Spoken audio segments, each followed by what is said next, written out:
স্বপ্নদোষ হওয়া কি স্বাভাবিক? এটা হলে কি শরীর দুর্বল হয়ে যায়, শারীরিক বৃদ্ধি ভালো হয় না? এই ভিডিওতে স্বপ্নদোষ নিয়ে এমন অনেকগুলো কমন প্রশ্নের উত্তর দেওয়ার চেষ্টা করব। প্রথমে আমরা এক কথায় বুঝে নেই যে স্বপ্নদোষ বলতে কি বুঝি। ঘুমের মধ্যে বীর্যপাত হলে সেটাকে স্বপ্নদোষ বা স্বপ্নস্খলন বলে। আমাদের অনেকের ধারণা যে শুধুমাত্র ছেলেদের স্বপ্নদোষ হয়, মেয়েদের হয় না, কিন্তু এই ধারণাটা সঠিক না। ছেলে মেয়ে উভয়ের ক্ষেত্রেই স্বপ্নদোষ হতে পারে।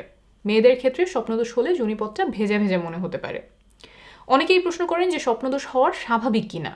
হ্যাঁ, স্বপ্নদোষ হওয়া একটা সম্পূর্ণ স্বাভাবিক শারীরিক প্রক্রিয়া। এতে লজ্জার কিছু নেই, অপরাধবোধ করারও কিছু নেই। স্বপ্নদোষ সাধারণত কৈশোরকালীন সময়ে শুরু হয়। কারো কারো ক্ষেত্রে এটা 9-10 বছর বয়সে প্রথমবারের মতো হতে পারে। কৈশোরকালীন সময়টাতেই সাধারণত স্বপ্নদোষ সবচেয়ে বেশি হয়। বয়স বাড়ার সাথে সাথে অনেকের ক্ষেত্রেই স্বপ্নদোষ হওয়া কমে আসে। আরেকটা প্রশ্নের উত্তর অনেকেই জানতে চান যে কত ঘন ঘন স্বপ্নদোষ হওয়া স্বাভাবিক, আর কতবার স্বপ্নদোষ হলে সেটা অতিরিক্ত। এর কোনো বাধা ধরার নিয়ম নেই।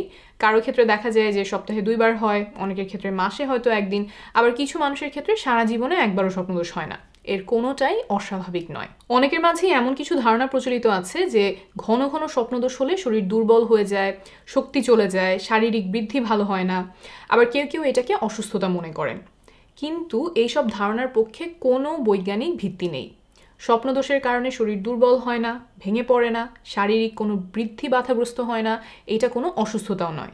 একটু আগেই বলেছি যে এটা সম্পূর্ণ স্বাভাবিক একটা শারীরিক প্রক্রিয়া। কৈশোরকালে শরীরে যে স্বাভাবিক পরিবর্তনগুলো দেখা যায় তার মধ্যে এইটাও একটা স্বাভাবিক পরিবর্তন। এটা দুশ্চিন্তা করার মতো কিচ্ছু না। তবে আপনি যদি স্বপ্নদোষ নিয়ে দুশ্চিন্তায় থাকেন, তাহলে একজন মানসিক স্বাস্থ্য বিশেষজ্ঞের পরামর্শ নিতে পারেন। তিনি আপনাকে উপযুক্ত পরামর্শ দিতে পারবেন, দুশ্চিন্তাগুলো দূর করার জন্য বিভিন্ন উপকারী টেকনিক শিখিয়ে দিতে পারবেন।